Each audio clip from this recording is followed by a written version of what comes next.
Joseph DeAngelo, the man who confessed to the crimes, will face the men and women he terrorized for more than a decade. To his neighbours, Joseph DeAngelo was an unlikable, whinging curmudgeon. No doubt he would have bitched at the nickname they gave him too. He lived among us, a decorated Navy veteran, a police officer, a family man. For over 40 years, he walked free while entire communities lived in fear. He wasn't just one killer. He was three, each with a different name. The Visalia ransacker, the East Area rapist, the original Night Stalker.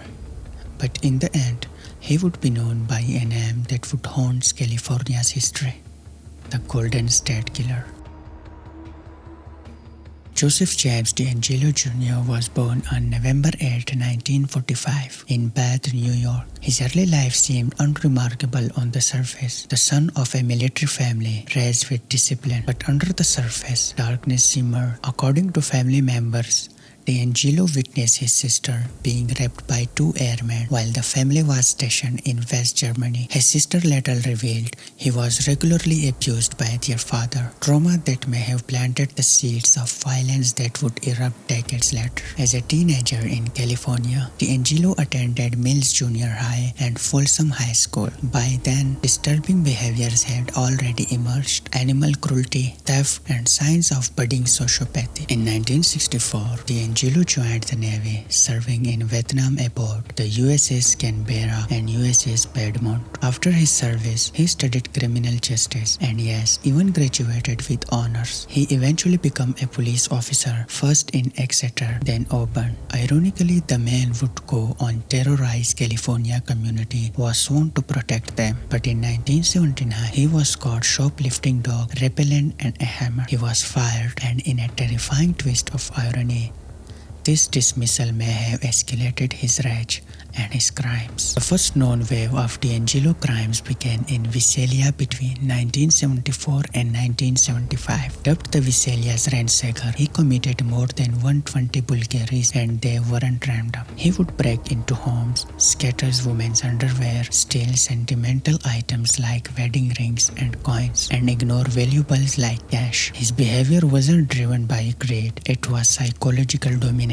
He'd break into homes weeks before an attack, unlocking windows or stashing items. Victims would return to find dishes missing, drawers overturned, and eerie displays left behind. Then came the first murder. On September 11, 1975, Claude Snelling, a journalism professor, caught DeAngelo trying to abduct his daughter. In the struggle, DeAngelo shot and killed him, a brutal escalation that confirmed he wasn't just a ransacker. Police set up scout-outs. In December, Detective William M.C. Gowen almost caught him, but DeAngelo escaped by firing a shot, injuring the officer with shattered glass. He vanished soon after. The Visalia ransacker went quiet, but he was just getting started. In 1976, a new nightmare began in the Sacramento area. A masked intruder began breaking into homes at night, raping women and terrorizing entire neighborhoods. He was dubbed the East Area Rapist. His crimes were meticulously planned. He'd studied his victim for days,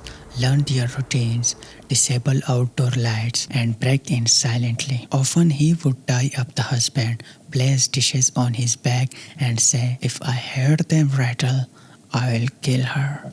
He raped over 50 women between 1976 and 1979, girls as young as 13. One of the most harrowing cases was Chris Pedretti, just 15 years old. He raped her repeatedly, left her naked in the winter cold, then blindfolded on a couch. When the police arrived, the trauma was only compounded by invasive questioning and a humiliating rape kit exam. Victims weren't just physically attacked. DeAngelo would sometimes call them afterward, whispering threats like, "I am going to kill you." At the time, no one connected the East Area Rapist to the Visalia ransacker, and no one imagined what he would become next. In 1979, a new predator emerged in Southern California, now dubbed the original Night Stalker, a name later changed to distinguish him from serial killer Richard Ramirez. This assailant didn't just rape, he murdered. His attacks were terrifying, similar home invasions, tied up victims, psychological games. But now, no one was surviving between 1979 1979 and 1986. He killed at least 10 people, including couples and young women. DNA linked these crimes to the East Area Rapists, but at the time, technology to make his connection didn't exist. The manhunt stalled. He left no fingerprints. He left no witnesses. The original Night Stalker simply vanished. While he was terrorizing California, DeAngelo was living a double life. He was married to a lawyer, Sharon Huddle. They had 3 daughters and lived in a quiet home in Citrus Heights. To neighbors, he was strange but not dangerous, prone to loud outbursts,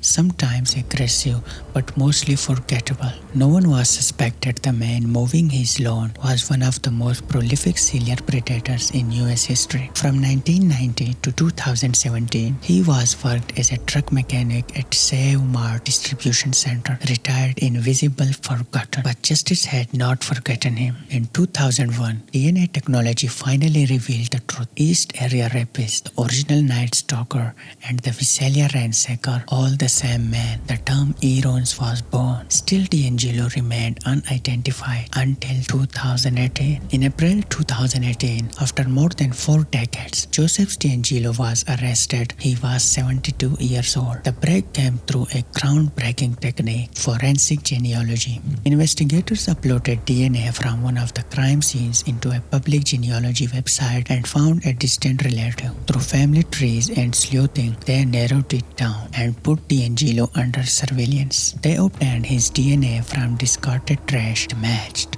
The monster had a name.